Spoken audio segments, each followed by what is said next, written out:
অন্যান্য দিন যেমন কাটুক না কেন শুক্রবার দিনটা খুবই ব্যস্ততায় কাটে। আমার মনে হয় কি সবারই কম বেশি শুক্রবারের দিনটা খুবই ব্যস্ততায় কাটে। মানে সারাদিনই হচ্ছে অনেক বেশি কাজ থাকে। সবকিছু ক্লিন করা, পরিষ্কার করা, সপ্তাহে ১ দিন তো এটা ডিউটি, তাই না? হ্যালো সবাই, আসসালামু আলাইকুম। সবাই কেমন আছেন? আশা করি সবাই ভালো আছেন। আলহামদুলিল্লাহ আমিও অনেক বেশি ভালো আছি। তো সকালে ঘুম থেকে উঠে নাস্তা বানিয়ে নিয়েছিলাম। পরোটা, ভাজি আর চা দিয়ে হচ্ছে আজকে নাস্তাটা করে নিলাম। খুব একটা বেশি খেতে ইচ্ছে করতেছিল না। এক কথায় বলতে গেলে যে আমি আজকে নাস্তা করিইনি। তো যাই হোক এখানে হচ্ছে আমি নাস্তা করার পরে হচ্ছে রান্নাবান্না করতে চলে আসছি। তো আজকে যেহেতু শুক্রবার সবকিছু ক্লিন করার একটা ব্যাপার-স্যাপার আছে। মানে পুরা বাসাটাই হচ্ছে একটু ক্লিন করতে হবে। কারণ হচ্ছে শুক্রবারে একটু সবকিছু পরিষ্কার করতে নিজের থেকেও ভালো লাগে। শুক্রবারে যদিও স্কুল কলেজ সবকিছুই বন্ধ থাকে কিন্তু শুক্রবারে অনেক বেশি কাজ থাকে। মানে শুক্রবারে রেস্ট করার মতো আমার মনে হয় যে কোনো সময়ই পাওয়া যায় না। তো যাই হোক আমি আগে ভাবলাম যে রান্নাবান্নাটা শেষ করে নিই, এরপরে হচ্ছে বাদবাকি কাজগুলো করব। তো আজকে হচ্ছে আমি একটু ডাল রান্না করব আর হচ্ছে গরুর মাংস রান্না করব। শর্টকাটে রান্নাটা শেষ করতে চাচ্ছিলাম, কিছু কাজ আছে।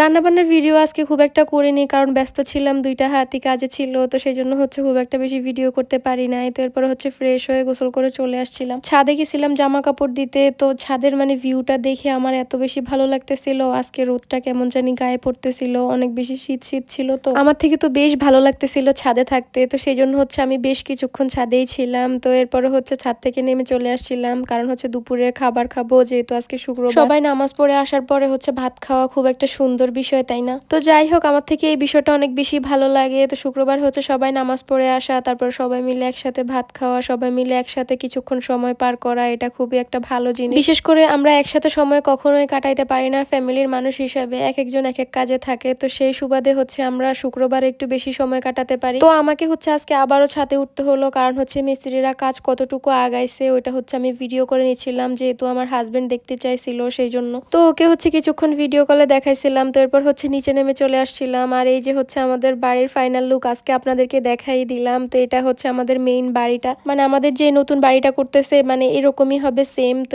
এটা ডিজাইনটা হচ্ছে আমি দিয়েছিলাম। তো এরপর হচ্ছে এটাকে আঁকানো হয়েছে আর এখানে হচ্ছে বাড়ির ভিতরটার ডিজাইন আছে, মানে বাড়ির ভিতরে সিস্টেম কি হবে না হবে এখানেই ছিল। তো এই বইটা দেখেই নর্মালি হচ্ছে বানানো হচ্ছে। এটা হচ্ছে ইঞ্জিনিয়ার দিয়ে বানানো হয়েছিল। তো যাই হোক এখন মোটামুটি কাজ প্রায় কমপ্লিট হয়ে গিয়েছে। তারপরেও হচ্ছে অনেক কিছুই রয়েছে, শেষ হয়েছে বললেই তো আর শেষ হয় না। আজকে প্রায় ৮-৯ মাস হয়ে গিয়েছে আমাদের বাড়ির কাজ চলতেছে, এখন অবধি কমপ্লিট করতে পারে নাই। আমার মনে হয় আরো ৫-৬ মাসেও কমপ্লিট হবে না। তো যাই হোক কমপ্লিট হওয়ার পরে হচ্ছে আপনাদের সাথে শেয়ার করবো ইনশাল্লাহ। আমার শ্বশুর বাড়িটা যেহেতু অনেক বেশি বড়, তাই অনেক মানুষ থাকে। তো আমাদের বাসায় হচ্ছে অনেক মানুষের যাতায়াতই থাকে। তো বিকেলে হচ্ছে আমার কিছু ননদ ভাগ্নি ওরা আসছিল, তো ওদের সাথে গল্প করতেছিলাম বসে বসে আর এই বিড়ালগুলোর দুষ্টামি দেখতেছিলাম। তো সাধারণত আমরা আড্ডা দেওয়ার সময় হলে শুক্রবারটাই পাই, কারণ হচ্ছে শুক্রবারে সবার সবকিছুই অফ থাকে। তো সেই জন্য হচ্ছে শুক্রবারে বিকেলেই সবাই আসে। তারপরে হচ্ছে কিছুক্ষণ গল্প করলাম আর হচ্ছে এদের দৃশ্যটা দেখলাম, মা মেয়ে কি যে দুষ্টামি করতেছে। ছোট বিড়ালটা এত বেশি দুষ্টামি করতেছিল, মানে মারা আসলে এমনই হয়, অনেক ধৈর্যশীল হয়। তারপরে হচ্ছে এই যে আমি সন্ধ্যার পরে চলে আসছিলাম নাস্তা করতে, চা বানিয়েছিলাম। তো এরপরে হচ্ছে আবার কিছু চানাচুর মুড়িও খেয়েছিলাম। তো আমি হচ্ছে চানাচুর মুড়ি খুব একটা বেশি মাখিয়ে খেতে ভালো লাগে না, এভাবে হচ্ছে খেলে আমার থেকে ভালো লাগে, তাই আমি হচ্ছে এভাবেই খাই। অনেকে আছে চানাচুর মুড়ির বাদাম খেতে চায় না, বাট আমার থেকে ভালো লাগে। তো আজকের ভিডিওটা এই পর্যন্তই। সবাই ভালো থাকবেন, সুস্থ থাকবেন আর আমাদের জন্য দোয়া করবেন। আল্লাহ হাফেজ।